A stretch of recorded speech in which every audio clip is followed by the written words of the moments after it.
মায়া আর জাদুকরি নীল মাছ কথা বলছিল। হঠাৎই মরুভূমির মাটি কাঁপতে শুরু করল। এক বিশাল ভুতুড়ে হাত মায়ার দিকে ছুটে আসে।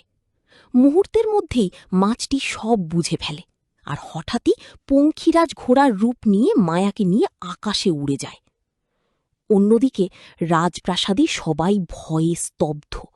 রাজকুমারীর পেট ধীরে ধীরে ফুলে উঠছে, মনে হচ্ছে ভেতর থেকে কিছু বের হতে চাইছে।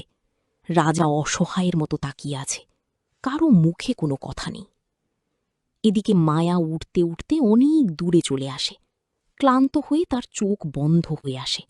সে ঘুমিয়ে পড়ে, আর তখনই সে এক ভয়ঙ্কর স্বপ্ন দেখে। এক বিশাল নাগ গর্জে উঠে বলে, তুই এখানে কেন এসেছিস? তোর এত সাহস হলো কিভাবে? তোদের রাজকন্যার এই অবস্থার জন্য তোদের লোভী রাজাই দায়ী। এই বলি হাজার হাজার সাপ মায়ার দিকে ছুটে আসে।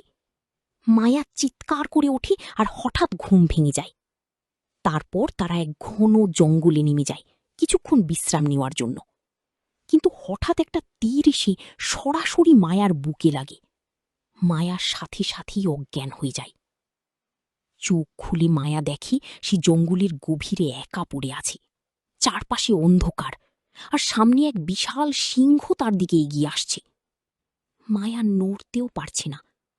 ঠিক তখনই তার গলার লকেট হঠাৎ জ্বলে ওঠে। এক উজ্জ্বল আলো ছড়িয়ে পড়ে চারদিকে, আর সিংহটা এক ঝটকায় দূরে ছিটকে পড়ে যায়। মায়া বুঝতে পারে এই লকেটের ভেতরে লুকিয়ে আছে এক অজানা শক্তি। এরপর কি হবে জানতে হলে ফলো দিয়ে রাখুন।